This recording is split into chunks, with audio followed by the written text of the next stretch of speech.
opina. A ver, médicamente, ¿cómo podemos lograr ese principalmente embrión, ¿no? Que sea un embrión fuerte, resistente, para, obviamente, de ahí saldría un pollo fuerte y resistente, ¿no?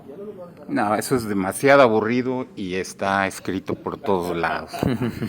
Eso es entra dentro de lo que es los aspectos del manejo clínico. Aquí en los gallos, como en todas las especies, hay un manejo científico y hay un manejo empírico. Meterle zootecnia a esto, los que le meten zootecnia a esto van en caballo de hacienda. Aquí el médico tiene, Manolo tiene médicos, tiene biólogos, tiene una serie de personas que expresan su talento y los resultados ahí están. Es una obra de arte ese lugar. Además, muy encomiable que dé empleo a profesionistas, ¿verdad? Voy a empezar, mira, cuando yo empecé en este rollo de los gallos, que llegabas a una gallera y soy veterinario, mire, si quiere le puedo, pum, te cerraban la puerta en las narices. Veterinario era, pues no. Sí. ¿Por qué? Si ahora hay poca gente especializada en aves, antes... Vamos a empezar a cerrar puertas. Ni en cuenta, ¿no? Pero ni en cuenta. ¿Por qué? Porque llevaban el gallo al consultorio veterinario que tenía una infección y el veterinario pues era de perros, de caballos, etcétera. Pues ¿cuánto le meto a verdad? Y te metían una dosis de 5 centímetros cuando la dosis podía ser de 1/4 de centímetro y había malos resultados, o sea, no había un conocimiento médico al respecto.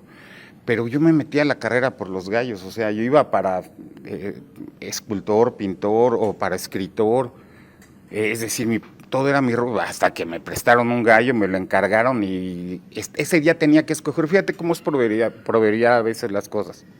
Ese día tenía que escoger la carrera a la que me iba a meter, tenía las hojas en mis manos y ese día me encargaron un gallo. Jamás había visto que existiera veterinaria en todas esas hojas para escoger la carrera, pero después de una hora de ver ese animal, de contemplarlo, de decir esto no puede ser, esto es artificial, me quedé prendado y ese día sellé mi destino, marqué veterinaria, ¿no? Y entonces de ahí empezó un hambre por ver, buscar. Llegué a Veterinaria Tacuba y había unas revistas así como en papel periódico que era el Palenque de Oro y a devorarlas y buscar dónde había más. Entonces, no, fue un incesante. Quien me abrió las puertas, te las tenían que abrir el pollo Porfirio Arévalo, con muchos partidos, con el señor Escandón del partido Azcapotzalco, con los Kiviat, con Miguel Vargas de la Barenda. Es decir, me empezó a abrir puertas porque tú tocabas solo y no te dejaban entrar. Y de ahí empecé a visitar también muchos criaderos norteamericanos y conocerlos, ¿no? Se hablaba, punto número 1, se hablaba que en México, ahorita en los intercontinentales se juegan pintos colorados, etcétera, etcétera, etcétera. Corrientes. Y quien instauró principalmente la moda de meter gallos a jugar en los palenques de colores definidos era el señor Patiño, Alfonso Patiño, de los grandes empresarios que hicieron grande el asunto de los gallos. Pero el señor Patiño no te aceptaba gallos de ningún otro color que no fueran colores definidos. Entonces se llegó a imponer una moda y en el criterio popular general se instauró que un gallo fino tenía que ser colorado retinto o giro, ¿verdad? Esencialmente en esa gama de colores. Pero mientras en Estados Unidos se tenía siglos de estar jugando los pintos, los Spangled Hatch, estaban jugando, por ejemplo, los blancos, los Spot Claret, los Kelsos, los Butchers. Se estaban jugando gallos incluso con los pechos, con los dorsos cafés y los pechos blancos, como los White Huckles. ¿De dónde vienen los demócratas? ¿De dónde vienen los Kelsos? ¿De dónde traen también los Sweaters? ¿De dónde traen también los Butchers? Etcétera. Estamos hablando de estirpes muy viejas. Y los cenizos, por ejemplo. Los cenizos allá, por favor, los Minor Blues, que hicieron estragos. Y aquí vino un señor en Juriquilla a poner un alto aquí para demostrarle que los cenizos eran la ley. Y se llamaba Richard Wilburn, que el partido se llamaba Red Fox. Blue Fox, y no perdió un solo cenizo. El mejor gallo que yo he visto en mi vida pelear, y lo vi así a 2 metros en Juriquilla, ustedes se acuerdan, en Juriquilla era un ruedo pequeñito y veías casi en tus narices las peleas. Me tocó ver un gallo que decías, este viene de otro planeta y era un cenizo, que acabó con el rival y lo jugó 2 veces en ese mismo evento. porque al último se le enfermaron los gallos para la final y los 2 veces ganó este gallo de la misma manera. Entonces están ahorita hablando de preparación, de estirpes y demás, pero se nos ha olvidado que hay estirpes navajeras, banquivoides, que son excelentes peladores cuya característica esencial es la altura y la velocidad, son aves más voladoras. Pero también viene asociada a esa característica, viene una correlación negativa. Voy a tratar de meter también algunos términos genéticos para que se nos vayan familiarizando y para que el público también cuando lea va a escuchar estos términos. Vea una correlación negativa que es inversamente proporcional a la velocidad y al vuelo, viene un temperamento mucho más nervioso. Por eso cuando tú topas en la gallera gallos superaces, altísimos, superveloces, cuando llegas al palenque se me cayeron los gallos. Se estresaron. Pero eso es una característica, una correlación que dicen, de ahí vienen muchos dichos, los haces son los que se caen. Aquel que era superveloz en tu gallera, rapidísimo, llegas al palenque y vulgarmente como si se jugó como changa. Entonces, si sabes que hay una correlación negativa con eso, después vino una moda. De los que empezaron a instaurar esa moda fueron el señor Gonzalo Sandoval. Tal vez ustedes puedan decirme, porque en Guadalajara empezó con ese despapalle de empezar a meter las sangres orientalizadas. Acá empezamos a ver un tejocotal del señor Félix Madrazo, que empezó a meter esas sangres orientalizadas y que venían a romper con todo el paradigma. En el Intercontinental, el señor Bustamante. Bustamante. Yo creo que él fue el primero, digo, que ya jugó en esos niveles. Tal vez había, pero nunca, bueno, no sé, y nosotros andamos por todos los palenques, a mí no me había tocado ver así. De hecho, nosotros, perdón César, cuando nosotros veíamos que el señor bajaba un gallo de esos, decíamos, no mames, es una pinche changota, qué bueno que me tocó ese güey. ¿Por qué? Porque, o sea, no conocíamos, o sea, la verdad, éramos ignorantes de líneas orientales. Entonces, yo pienso que el señor Bustamante, en ya niveles más altos, fue el que inició a jugar los orientales. Antes o simultáneamente, que no se les olvide que habría un creador norteamericano que los popularizó, fue Manuel Maza. Todos lo sé porque yo trabajé con todos los partidos del país, los más fuertes en su momento. Creo que los popularizó. Fue Bobby Ball, ¿no? Antes en Estados Unidos, pero antes los Bobby Bulls en Estados Unidos, esos no llegaron a México. No, pero... Porque estamos hablando de los 60s. Estados Unidos, además a Bobby Ball, pues yo... Sí, claro, no. Allá en Estados Unidos Bobby Bowles. Pero es que esencialmente, ¿qué es lo que hablaban de que un gallo transmite la inteligencia, que un gallo transmite? No son gallos, son estirpes. Si tú tienes una estirpe comprobada, que solamente se logra con sangres limpias, con sanguíneas, te va a transmitir características definidas, ¿sí o no? ¿Sí o no? Es decir, tú puedes decir, este es tranquilo, etcétera, muy así, me lo va a transmitir. No, ¿te lo transmite o no? Porque los genes no están a nuestra disposición. Hay una ley genética que se llama la distribución independiente de genes. Entonces, tú como criador, con tu habilidad, ves qué transmite y qué no transmite, qué familias transmiten y qué familias no. Si es línea hembra, línea macho, porque a veces el macho no te lo transmite, pero las hembras sí. Entonces, como en las plantas, genéticamente hablando, línea macho, línea hembra. Entonces, llega el señor Manuel Maza también para empezar a hablar de lo que llega a México, y no eran asiles, eran malayos con los que cruzaba el señor Maza, gallos más altos y demás. Fue el desgreñadero en México, me tocó verlo en Tlaquepaque, en Guadalajara, en León, cuando se empezó a enfrentar, no sé si soltaron ustedes algunos de esos gallos que los traía Roberto Wilton. Roberto Wilton fue el que trajo esos gallos de Maza para la Rancho La Primavera, de Jorge Carnero. Exacto, o sea, a mí me tocó trabajar con todos esos partidos en su momento y ver a todos los demás partidos jalarse las greñas. Son corrientes esos gallos, y más porque nos tocó ver gallos que entraban, disparaban, tiraban al enemigo, lo dejaban inservible, y después no volvían a tirar. No remataba. No, que no quise usar la palabra remataban porque quedamos que con lo de... Bueno, sí que hay niños. No terminaba. No respetan el protocolo, por favor. Entonces, si ustedes lo vieron, ¿se acuerdan cómo todo el mundo empezó a gritar que eran corrientes y demás? Que no tenían casta. Pero aquí había dos opciones. ¿Con qué te quieres quedar? ¿Con la razón o con el dinero? Y todo el mundo dijo, pues con el dinero. Pues entonces empezó la moda de empezar a meter sangres orientalizadas, porque esencialmente transmiten algo sí o sí. Los animales orientales tienen una cualidad, son por ende, porque son más primitivos. Es decir, ellos soportan hambre, soportan sed, soportan calor, soportan mal manejo, no se estresan, son conchas. No les vale aquí o allá y lo primero, si ven comida, ¡pum!, sobre la comida, porque son más primitivos. Tuvieron menos manejo de casta, como fue a partir de Inglaterra, Irlanda, Escocia, cuando llevaron esos gallos en los 1700, 1800 a Estados Unidos, de donde parten las principales sangres de las que se proveyeron los norteamericanos para fundar sus animales, ¿no? Había una cepa que más banquivoide que ninguna, y mucho más rápida y mucho más intensa, mucho más castuda, que eran los Bacon Warhorse. El Warhorse era Wingate Brown Red, los Wingate Brown Red, que eran alimonados, colorados, ojos negros, patas oscuras y demás.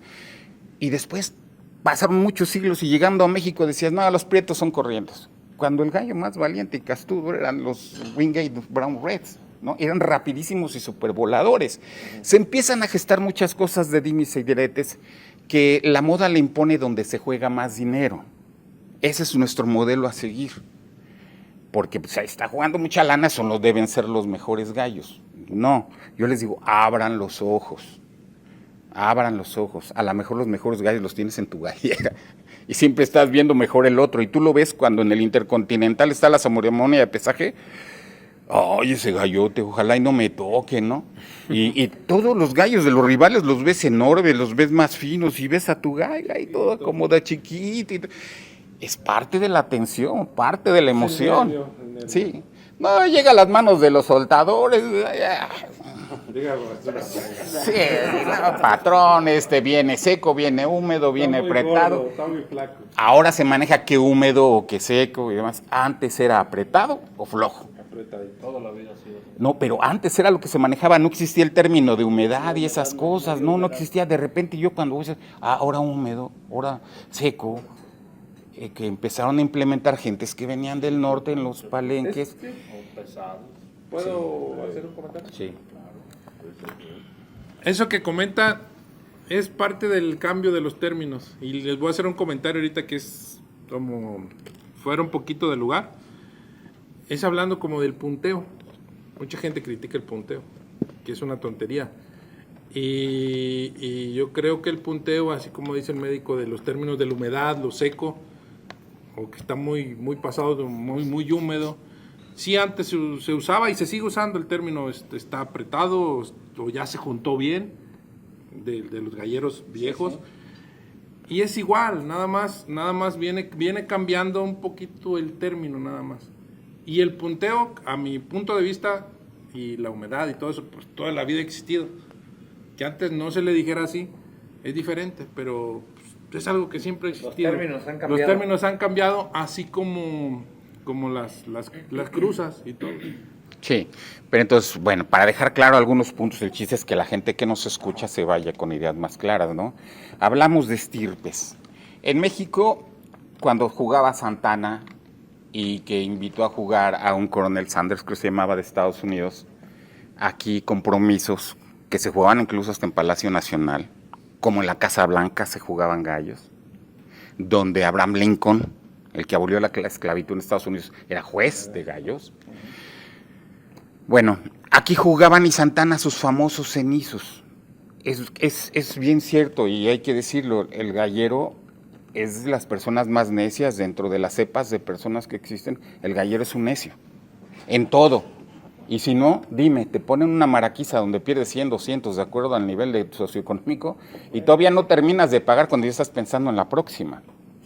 Qué más necio que eso, ¿no? Sí, nada más 2 días te dura la La calentura. 2 días y ya. En el karate vas, te ponen tu cinta amarilla, te dan 2, 3 patadas y no vuelves, ¿no? Sí, sí. Aquí no, aquí te dan unas y perseveras y sigues y va la próxima, etcétera. Claro, nada más en tu recuerdo se quedan la única vez que ganas de 10 que pierdes. Es por eso que esto siempre está en adelante. Yo no sé con quién estás acostumbrado a tratar. Persona de 10.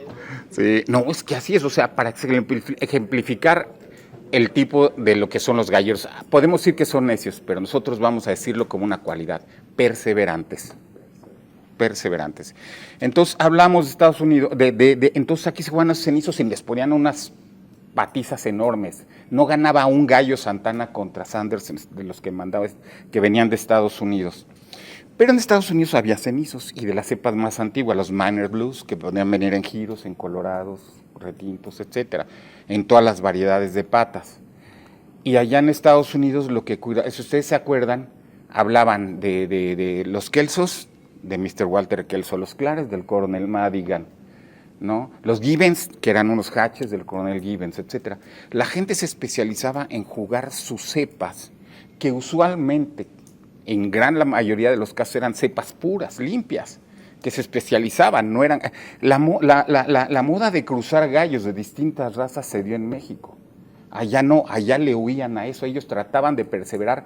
Una característica era casta, porque con el agujón hay que tener casta. Entonces empezaron a llegar a México esos tipos de animales, llegabas a los palenques y jugaba un partido rimbombante, comprabas el gallo, pero veías otra jugada, ya tenías tus gallinas de ese gallo, veías otra jugada, veías otro gallo ganador, lo comprabas,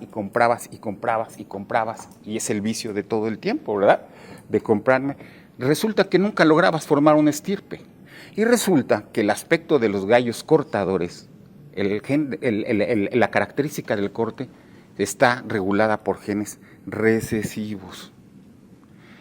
El corte es inversamente proporcional a la hibridación. Entonces, por eso, aquí el señor Malo Torres se acordará de algún estirpe de gallos que formó con el tiempo, que tenían más infusión de otra, que eran muy cortadores, que les valía si llovía, si traía perfume la señora, si pasaste por gasolina, si no. A fin de cuentas ganaban. ¿Te puedo hacer una pregunta? Sí. ¿Crees que existe alguna vez un gallo mexicano? Sí, claro. Lo que pasa es que nadie le pone su nombre, porque no vende. No, porque pues he oído gallo peruano, gallo asiático. Sí, pero Todo el gallo mexicano. Español. ¿Qué línea es el gallo mexicano? ¿Qué línea tiene el gallo mexicano? igual que en todas las partes del mundo, el origen es una mezcla de diferentes familias que vienen, en este caso en México, pues básicamente de Estados Unidos. Pero aquí nacieron, aquí se criaron, aquí se seleccionaron. Es como si me dices que mis gallos son americanos, pues mis gallos son totalmente mexicanos. Tengo 50 años criando mis giros, que son. Pero, o sea, me refiero, como decir... A un fenotipo definido. Sí, exactamente. No, pero estoy de acuerdo, pero el fenotipo del gallo mexicano no va a variar con el fenotipo del gallo americano, en primer lugar porque de ahí parte, y en segundo lugar porque nuestra arma requiere de ese fenotipo específico, entonces no va a variar. Es como si ves el gallo peruano, claro que varía, es un gallo que pesa 4 o 5 kilos, pelea de este alto, es súper explosivo. Entonces, si usted ve un gallo peruano, lo identifica. Sí, cómo ¿Y no. un gallo mexicano lo identifica? O sea, yo lo que quiero, lo que entiendo de lo que dice Beto es, o sea, que si hay una, o sea, que si inició aquí, o sea, desde que tenemos uso de razón o de conocimiento, que haya existido un gallo mexicano, chapito, alto. No creo que vaya a haber. Eso no creo que vaya a haber. Eso no, porque es. Bueno, es nada más una pregunta. Sí, claro. Sí, claro. Por molestar a los que saben. A los que saben. Es muy complicado. No, eso no. Nunca acabaríamos con No, eso. pues no. Estamos en México, pero si te llevas un gallo de aquí a Perú, te van a decir ese es mexicano. Sí, indudablemente. Sangre americana. Sí. Sí, pero el de Perú lo ubica. Sí. Como sí. un perro Y chihuahueño también saliendo. un asiático lo ubica. Lo ubica. El español también. El español lo ubica. También es, o sea, tienen un prototipo Sí. muy definido. ¿Y el mexicano? Sí. Así es. Continuando y dejando de lado la pregunta aquí, eso si no, nunca vamos a acabar, ¿verdad? Nunca vamos a acabar. Pero para terminar los puntos, y ahorita el embrión, algo muy algo muy definido para... hablamos entonces de los distintos tipos de colores. La variabilidad genética es la riqueza de ser galleros. También radica en que nosotros manejamos una variabilidad genética y eso hay que cuidarlo, que haya de los colores que quieran, por eso en el Inter, el color que tú quieras, si quieres ganarle allá, adelante. Y hemos visto cepas que han venido, que no tienen muchas, ¿no? Para decir, siempre voy a tener blancos, como ¿cómo se llama el creador norteamericano que vino aquí con sus blancos y que ganó todos, ¿no? Ahorita me acuerdo el nombre. Mira, Andy Robertson. Andy Robertson. Un criador de blancos, y no es porque sea de nuestro equipo, perdón, por mencionar un criador de blancos y de colores exóticos, y ahora sí que lo voy a defender, y no son corrientes. No. Brian Corcoran. Pero es un búlico, ¿no? No, tiene blancos. Y los blancos de Brian, créeme que son de los mejores. Mejores. Pero ¿qué pasó cuando la gente empezó a meter algunos búlicos al Inter? No, aquí aceptan gallos corrientes. Pero si los trae Brian Corcoran, son finísimos. El malinchismo es uno de los grandes problemas de México. Sí, exacto. Pues nos vamos a meter a una discusión muy grande porque sí puede tomarse como malinchismo y no, porque no vamos a generalizar. Y creo que es un problema que tenemos los mexicanos, que generalizamos. Existen gallos de colores excelentes y pueden ser de personas mexicanas que obvio los adquirieron con criadores americanos. ¿Estamos de acuerdo? Y puede haber gallos definidos en colores, giros amarillos, retintos, que son excelentes. Pero también hay gallos de colores y gallos definidos que son malos. El origen era ese, que antes la gran mayoría del populacho tenía cruzas sobre todo con españoles. Ajá. Porque era el gallo que más se jugaba en México. El gallo español era de muy diversos colores, entonces cruzaban con los navajeros porque la gallina que tenían pues era de orígenes, abundaba mucho española y pum, te salía de colores diversos y claro, llegabas, lo querías enfrentar a un palenque y no es lo mismo un gallo de 100% pulgadero que un cruzado con español. No quiere decir que el gallo español le transmitiera características malas, no, que no era para el estilo de arma. El arma era lo que no ayudaba. Entonces, por eso se tenía el asunto, el miedo, el resquemor de que los colores diferentes al giro colorado y retinto no era tan fino. Pero nosotros sabemos que había siglos en Estados Unidos que los Miner Blues hicieron su historia, que los Spot White Hackles hicieron su historia, que los Warhol hicieron su historia, que negros, prietos, colorados, retintos, etcétera. Y esa variabilidad genética la tenemos que defender, porque es uno de los venenos principales de la industria avícola actual. ¿Saben en quién se van a refugiar ahora que empiecen los genes letales y que ya no puedan mantener vivas a las gallinas ponedoras, al pollo de engorda? No van a recurrir al Gallus banquiva, que cada vez hay menos, que todos vienen de ahí. Van a recurrir a nosotros, porque nosotros tenemos millones de genes diversos. De las gallinas de engorda y de postura vienen del gallo de pelea, no al revés. Sí. Se fue seleccionando. Parte de esos genes, César, sin querer se ha seleccionado su rusticidad. Es lo que le va a ayudar a la industria avícola. Bueno, sí, la rusticidad es a nosotros, la rusticidad porque nosotros hemos seleccionado un animal que se cría en libertad, que lo exponemos a la depredación, a que busque su comida. Esos son los gallos, los mejores gallos, esa es la rusticidad. No estamos vacunando ni el 10% de lo que vacuna la industria avícola. Nuestras vacunas esenciales son muy pocas y qué bueno. No hay que estar metiendo virus exóticos. De repente en algunas galleras que laringotraquitis porque hubo un brote. Vacuna el primer año, el segundo año y deja de vacunar. No, ¿cómo va contra la teoría que deja de vacunar? Vas a ver que ya no, porque ya hay resistencia genética, igual que en la bronquitis, igual que en la anemia infecciosa. Contra lo que no hemos podido es contra el Marek, el Newcastle, de las enfermedades prevalentes. Pero bueno, ahí quedó lo de los gallos de diversos colores, no hay que discriminarlos. Puede haber mejores colores exóticos que los mismos navajeros que estamos manejando. Les voy a poner un ejemplo. Antes de Lonnie Harper, que llegara con los giros, cuando metías un gallo giro, todos le daban contra. Y resulta ahora, hay que manejar estadísticas. Por ejemplo, les voy a dar la última estadística del derby. Tenemos estadísticas, que es muy válido esto. Fíjense, de gallos giros ganaron el 51% contra el 40%. Es una estadística de 1000 gallos jugados en un solo evento. ¿Vale o no vale la estadística sobre 1000 gallos jugados? 51% de gallos giros ganan. Esto quiere decir que ganaron más que los colorados. Pero entre los colorados hay pintos y búlicos y todo. No. Ese es el otro 9% que queda ahí, ¿no? Queda un Sí. 9%. Queda un O sea, Sí, ganaron 51, perdieron 40 y tablas 9%. Ahora vamos a sacar, les prometo una estadística, colores exóticos contra colores definidos. Pero aquí con esto, y la mayoría de los giros que se juegan son patas verdes, ¿cierto? Ustedes que sueltan o no se fijan, nada más sueltan. No, lo que pasa es que también hay asiles giros. No, esta es aparte, estamos hablando de puros, no, tengo la estadística de asiles, ¿Quieres que te la lea? No, ¿De 1000 gallos? Sí, así como vas. Sí. Así como vas. Sí, y te voy a decir la de Arandas después de Arandas. ¿Por qué? Porque Guadalajara es el reino de ahorita de los asiles, ¿verdad? De los orientales. Entonces, de los asiles, vamos a ver. Ganaron 44%, perdieron 45%.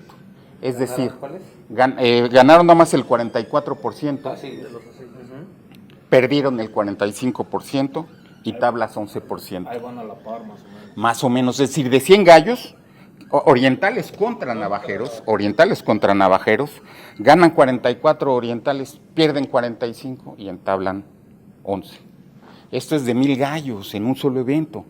Esto es lo que vale la estadística. ¿Por qué cree que en los partidos de fútbol americano y en el béisbol en Estados Unidos estadísticas para todo? Por eso son los reyes del mundo, por las estadísticas. Y nosotros tenemos que aplicarlas aquí en el Es el gallo. que te da la razón. Claro. Al final de cuentas, lo que da la razón es la estadística. Porque una cosa es mi percepción a las O lo que matemáticas. yo quisiera que fuera Claro. a lo que en realidad es. Esa es una de las bases del señor. Los números no mienten. Esa es una de las bases del señor Arnoldo. No, las de sus bases son no gastar, ¿no? También, Trabajé también. como 10 años con él, o sea, no, es un tipazo, lo quiero mucho al viejo. Sí, ya, pues ponle. Le voy a decir de todos modos. Por favor, que les pague. Tiene libros, no sé desde cuándo, desde que criaba. Pues competía contra Santana, creo. Entonces, desde entonces viene el récord, desde entonces viene su numerología, ¿no? Entonces, hablando de eso, ¿no? De los récords y todo eso. Entonces, esa es mucha de la parte de su éxito. Sí, lo sigue avalando. Sí. Los resultados a él lo avalan. Y yo trabajé con él. ¿Tú con quién estás y te enseñas, no? Claro. Ustedes trabajan con Daniel. Hay que aprender de la gente exitosa algo te debe dejar, porque por eso se diferencia de los demás.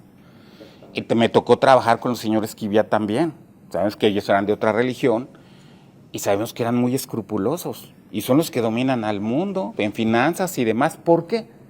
Porque anotan hasta cuántas veces se sonaron la nariz, ¿no? Había unas hojotas gigantescas, no sé si les tocó a ustedes ver, que sacaban sus registros. ¿no? Este gallo es del gallo tal con la gallina tal que tuvo tantos pollitos, 5 hubo en tal año, jugó de esta así, asada. Y ganó don Humberto, ganó don Marcos. No, perdió, pero jugó muy bien, dice, ¿no? Pero lo importante es a futuro, la información, porque de ahí, entonces yo aprendí a llevar todas esas estadísticas, esos números, porque te fuiste formando como joven, ¿verdad? Porque entraba a las galleras yo como médico y cada persona te dejaba algo. Y un pastor le dice, no, patrón, jugar esos eventos es irse a enfrentar con San Juan, quién sabe qué, y mire, le echan gallitos que luego ni entran, y luego hasta a lo mejor enfermos están. No, vámonos a las solterolas, a las exterolas, donde hay dinero. Y yo conocí a ese pastor porque trabajé con él, con el Calentano, con don Francisco Velázquez, que sabemos que en aquel entonces era el partido que se sentaba, y él perdiendo 6-1 se llevaba dinero.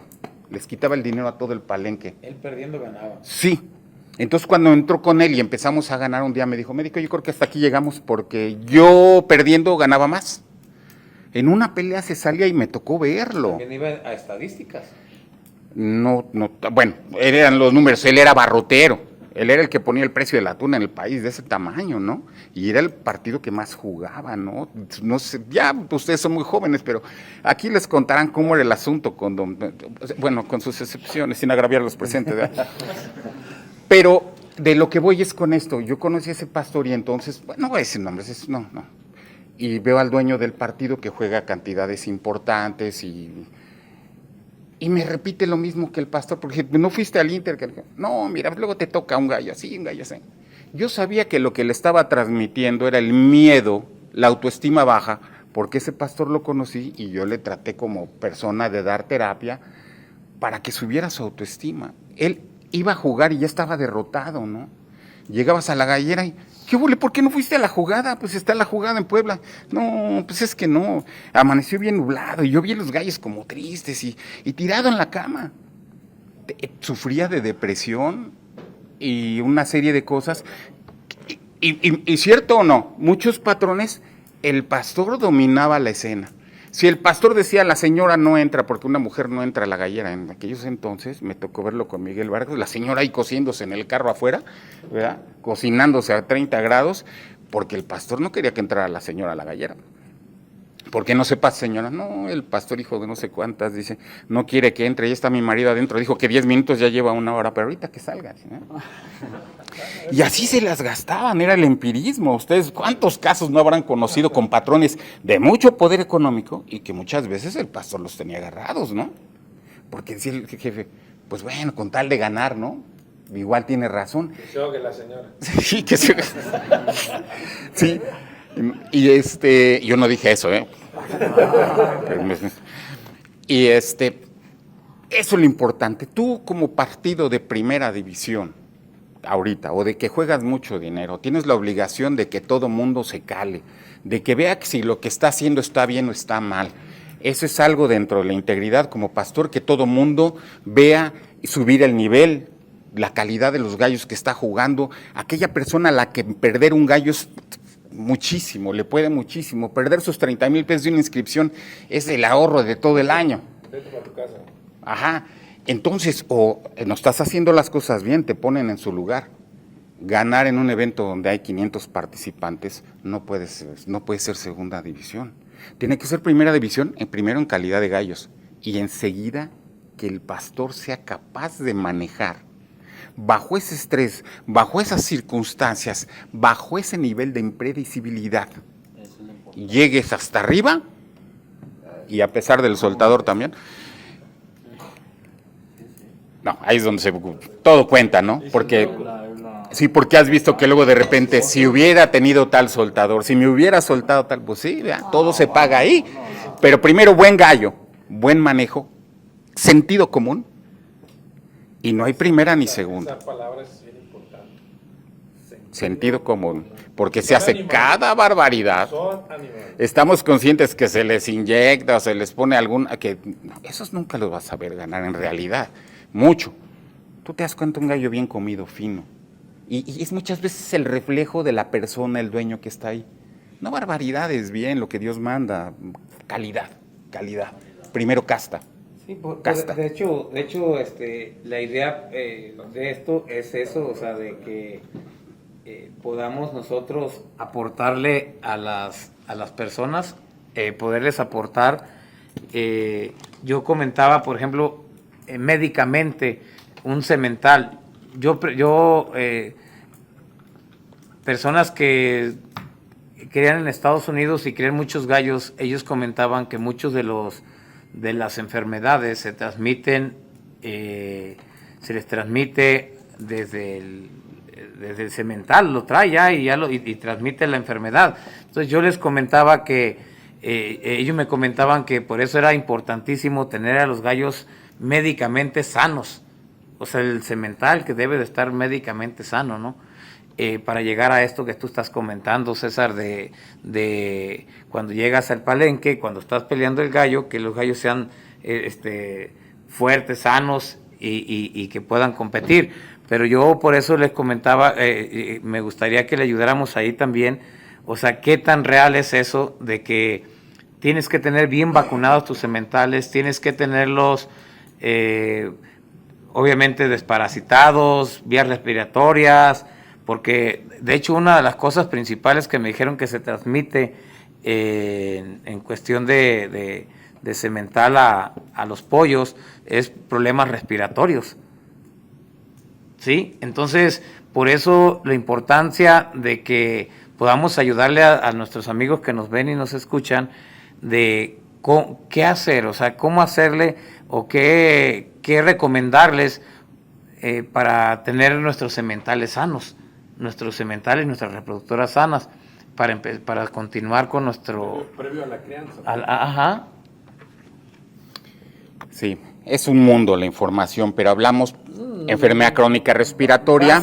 Bases Sí. simples para... Las enfermedades que se transmiten a través del huevo son de transmisión vertical. Una de ellas, que es uno de los problemas más fuertes en la enfermedad crónica respiratoria, donde intervienen un organismo pleomórfico, que no es una bacteria, pero se llama Mycoplasma galliséptico, ni Mycoplasma synoviae, y una bacteria que es Escherichia coli. Estas dos forman el complejo de enfermedad crónica respiratoria. Entonces, eso lo transmite a través del huevo la gallina. Otra enfermedad de transmisión de este tipo es la salmonelosis, por eso es de reporte obligatorio, que según ya no existe el problema, pero en los gallos de combate lo seguimos manteniendo. Entonces, la salud de los reproductores es el futuro de lo que vas a criar, así de fácil. Y últimamente se ha estado viendo menor resistencia de nuestros animales que ya los tienes criados, los pusiste en sus jaulas, se enferman de catarro y nada más no salen. ¿Por qué? Porque estamos disminuyendo la resistencia, la rusticidad, porque le neceamos. Es decir, si yo tengo un reproductor que está enfermo de una enfermedad respiratoria crónica, y no responde a 1 o 2 o 3 inyecciones de algún antibiótico, no una, siempre tienen que ser por lo menos 3 inyecciones, por ejemplo, de una enrofloxacina LA de long action, tiene que salir con eso, y si no sale, le siguen neceando, y todavía va la cría. ¿Qué estás haciendo con esto? Estás transmitiendo alélicamente, como lo explico, es decir, la frecuencia de poca resistencia a las enfermedades también se va a transmitir a la progenie, es decir, la susceptibilidad genética a una enfermedad, porque tu reproductor no resiste a la enfermedad. Entonces todo el mundo, ya se enfermó la parvada, ya metiste tales o cuales antibióticos, no respondieron y eran los adecuados, elimínala. Nosotros sabemos que en Estados Unidos había un animal con catarro, no llegaban con la jeringa, le torcían el cuello. Entonces empezaron con los años a tener cepas rústicas. O era un piquetito, 2 de estos. No respondió a Dios, ¿no? Entonces empezamos a tener cepas fuertes, resistentes allá, pero aquí llegamos y oye, pues viene, se lo compré a Manolo Torres, ¿no? Pues hay que meterle todo para que subsista, que viva. Ya le gastamos, ¿no? Entonces se comprende ese afán de que subsista, pero el futuro de tus animales está en la salud de tus reproductores, ahí es donde va todo. Podemos hablar de otras enfermedades de esta índole, como la anemia infecciosa, que cada vez es más común porque hemos tratado de curar los animales en lugar de eliminar esas parvadas. Y nadie ha oído neumonía infecciosa, eso ya es un tema. Y me ha tocado salvar gallinas así, con esa enfermedad que es rarísima y es una maravilla porque pues bueno. Entonces, el embrión, la fuerza del embrión también radica definitivamente, es la unión de dos células reproductoras, esperma y el óvulo. Pero aquí va algo muy importante. El macho no te va a transmitir velocidad, ni te va a transmitir poder, ni te va a transmitir aguante en el palenque, ni fuerza. ¿Por qué? El organelo que transmite, que produce la energía, la central enérgica de la célula se llama mitocondria. Cuando el espermatozoide entra al óvulo, se queda la cola del espermatozoide, que es donde van las mitocondrias. Entonces, las únicas mitocondrias que quedan son las que están en el citoplasma de la hembra de la célula. Y todos están criando en base macho. Todos se van en el gallo reproductor, el que peleó muy bien, el que esto y lo otro. ¿Quién lleva registro de sus hembras? Este asunto de los gallos depende de las hembras. En el caso de la navaja, porque ahí va el poder, la velocidad y la fuerza. Estamos hablando de reproductores, entonces un buen embrión depende también de que escojamos bien la salud de las gallinas, porque a fin de cuentas ellas son las que también transmiten a través del huevo las enfermedades como la crónica respiratoria, por hablar de una, anemia infecciosa, hablar de otra, salmonelosis, hablar de otra enfermedad. Y así podemos irnos, hay muchísimas enfermedades, pero se haría tediosísimo y larguísimo el asunto. Concretamente, sementales sanos, pollada sana. Así es. ¿Alguna vacuna, alguna nada? No, espérate. No. O sea, lo que yo quiero, o sea, Vacunas, sí.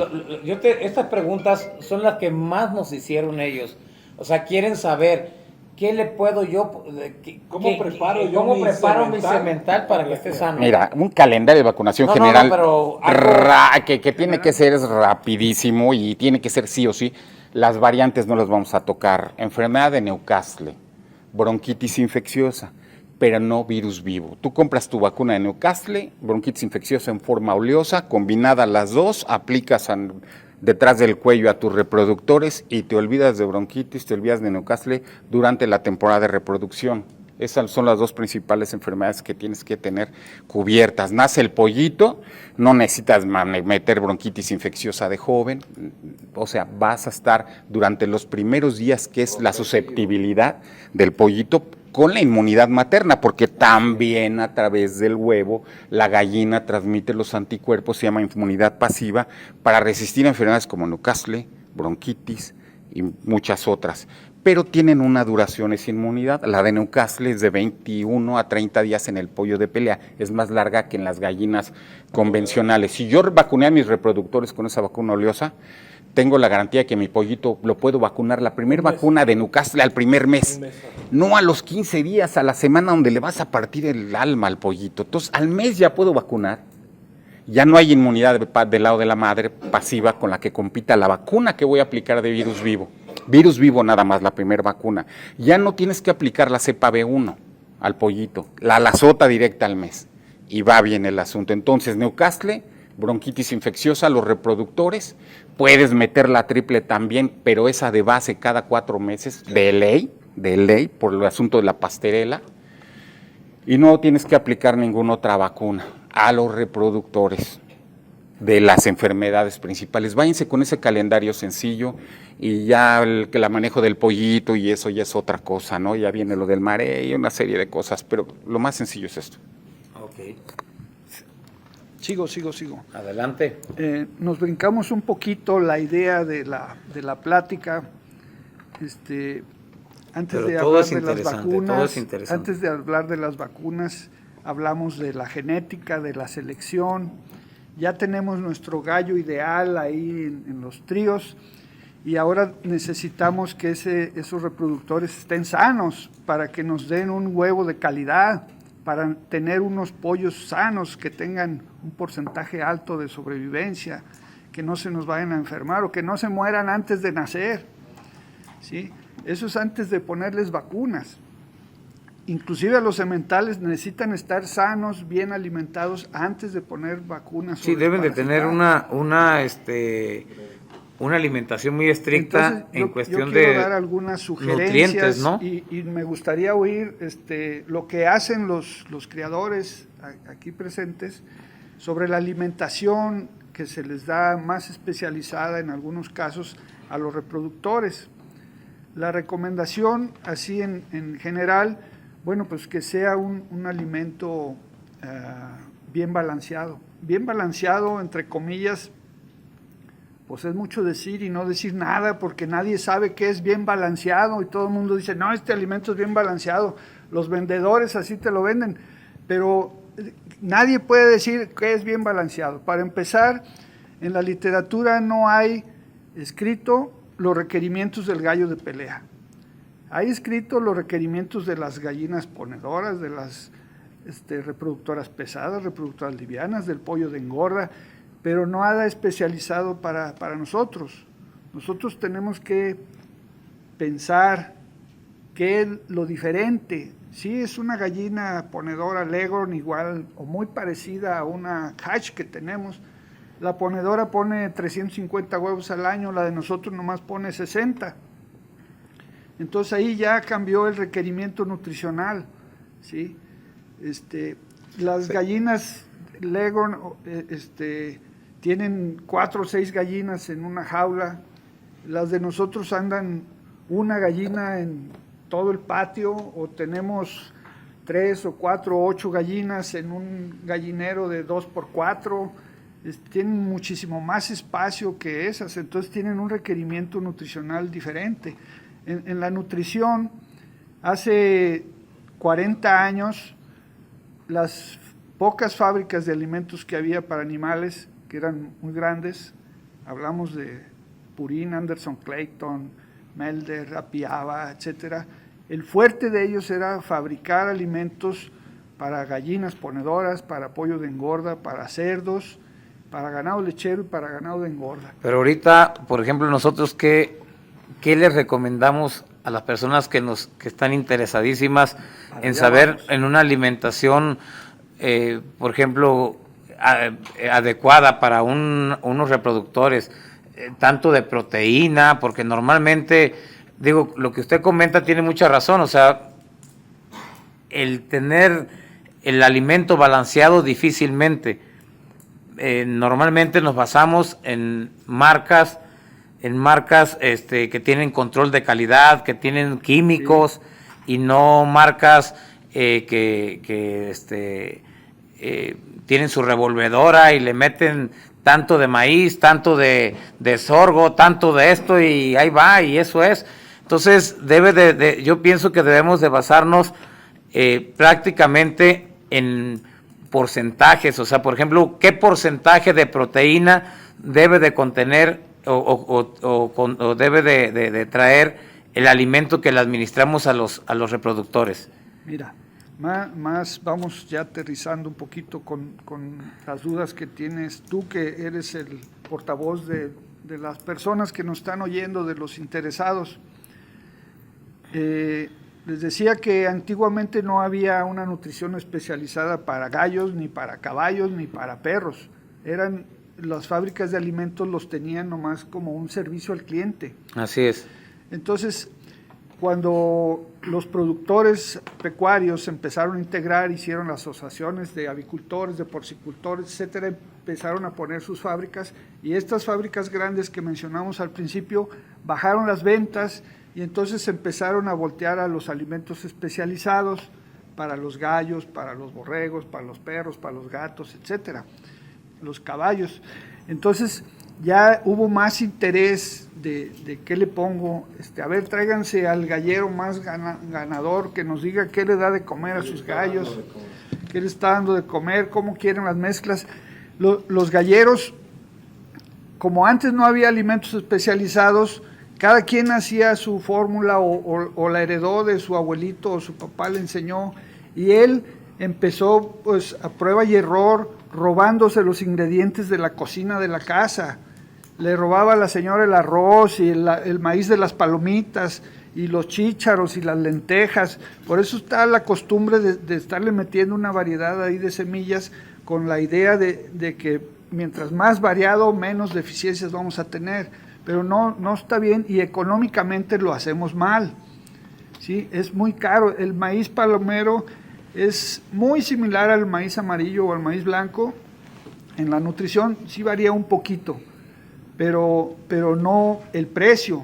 Está carísimo. Pero para ir más directo, perdón, médico, Ahí voy, que te ahí diga, voy. para ir más directo, para no, porque nos vamos a alargar mucho. Ya tienen hambre. No, el hambre nos la aguantamos. Tengo puro gallo de primera, puro asil, así que no se Vamos estresan. Bueno, puro asil, no se estresan. Vamos a lo específico. Sí, de favor, porque Ya, para ok. tratar de avanzar un poco. Ya hay fábricas de alimentos que tienen alimentos especializados para gallos.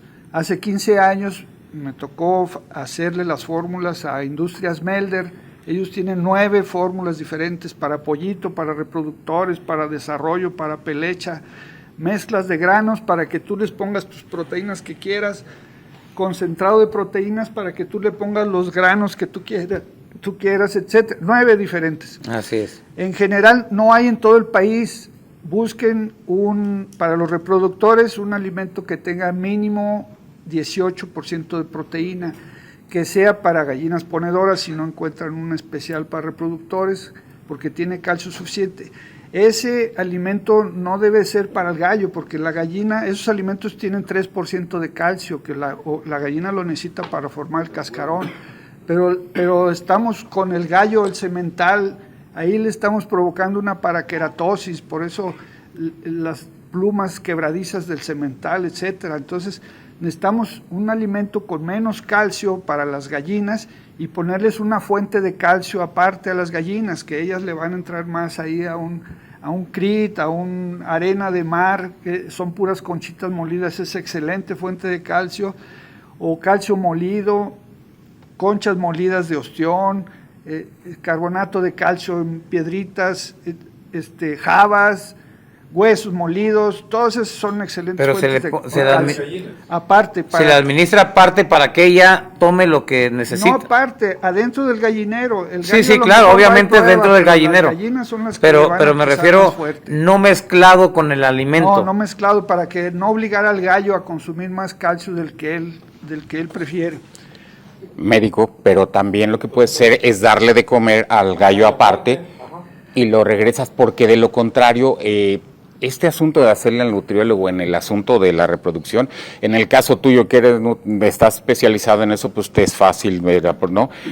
Pero en el campo, yo creo que lo más fácil es, como les digo a algunos, saquen al gallo, come el gallo y ya lo echas a las gallinas, comerá muy poco del alimento Sí, de reproducción. sí, pero- creo que sería más fácil, ¿no? Sí, pero aquí se trata de ventilar todas las ideas. Claro. Entonces, hay muchas personas que tienen a los gallos en el patio y los atienden a las carreras porque tienen que ir a trabajar. Y a todos les damos, Entonces nosotros no hay tiempo de tenemos un sacar correo y al le damos el gallo mismo alimento. y meter al gallo y sacar al gallo y meter al gallo. Sí hay gente que lo hace, y más si oye una recomendación tuya, pues lo van a empezar a hacer.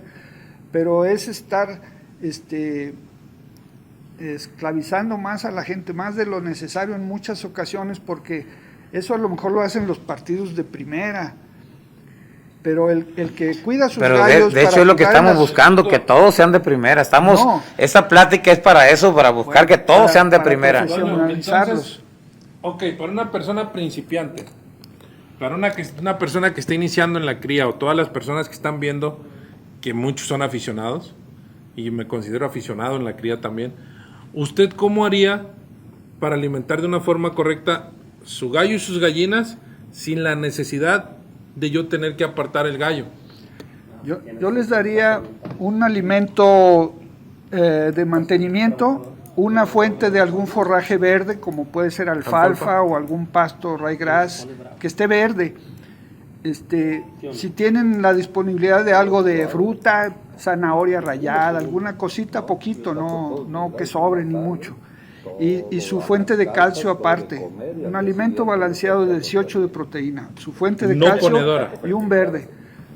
puede ser ponedora, pero no con mucho calcio. Las etiquetas a veces Sí, sí, dicen, sí, tiene marcado la... Melder, por ejemplo, el alimento que le hicimos a Melder tiene 2% de calcio. Es 2%, es suficiente para que la gallina fina ponga sus 60 huevos al año, ¿no? Y no afectas al macho. Pues se afecta un poco, o sea, sí le alcanzan a comer las plumas aparte, pero también hay que balancear el alimento. Ya es plática para fabricantes de primera división. Sí, pero lo que le vamos a recomendar a las personas que nos están Estamos escuchando, buscando enfocado al principiante. Un alimento de mantenimiento, su fuente de calcio y una fuente de forraje verde. Perfecto. Y nidos limpios, recoger el huevo con las manos limpias, alguna fuente de grasa, no mucha, para que el huevo tenga la suficiente energía. Los carotenos del forraje verde van a ser indispensables para la como fertilidad. por ejemplo, ¿Fuentes de grasa? de grasa. Pues sí. Sí, cártamo, girasol, aceite de cocina, aceite del que sobra después de hacer las papas fritas. Mezclas el alimento. Sí, debe ser muy poco, ¿eh? Sí, claro. No mucho, o sea, la grasa añadida debe ser el 5% del total del alimento, en caso de que se necesite, no es de que a fuerzas hay que ponerle. No es receta, si están tus gallos gordos, no les des grasa. Claro. Si están flacos, pues añade poquita grasa. Punto. Eso es. Lo que sigue. No, muy bien, no, y muy muy explícito. O sea, eso es lo que queremos también, porque de repente nos metemos mucho al tema y ya como que confundimos un poco a las personas que nos están, pero que es muy buena porque es una explicación